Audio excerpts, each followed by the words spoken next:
अस्सलामुअलैकुम मरियम बेटा, कैसे कॉल की? वालेकुम अस्सलाम रहमतुल्लाहि व बरकातुहू।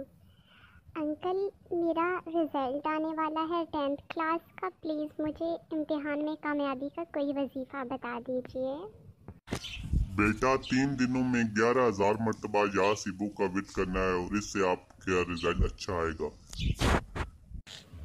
अंकल, क्या ये एक दिन में पढ़ सकते हैं या इसको हमने 3 दिन में ही मुकम्मल करना है? या हसीबों के विर्द का पूछ रही हूँ। नहीं बेटा, इसको 3 दिनों में ही 11,000 मरतबा या सिबू को ख़त्म करना है और इससे आपका रिजल्ट इंतहाई अच्छा आएगा। खुदा हाफिज बेटा। जज़ाकल्लाहु खैरन अंकल। फी अमान अल्लाह। 10th क्लास सब बच्चों ने मिस सुमैया का चैनल ज़रूर सब्सक्राइब करना है और ये वजीफ़ा भी ज़रूर पढ़ना है। चैनल का नाम है इस्लामिक वज़ाइफ। अल्लाह हाफिज़।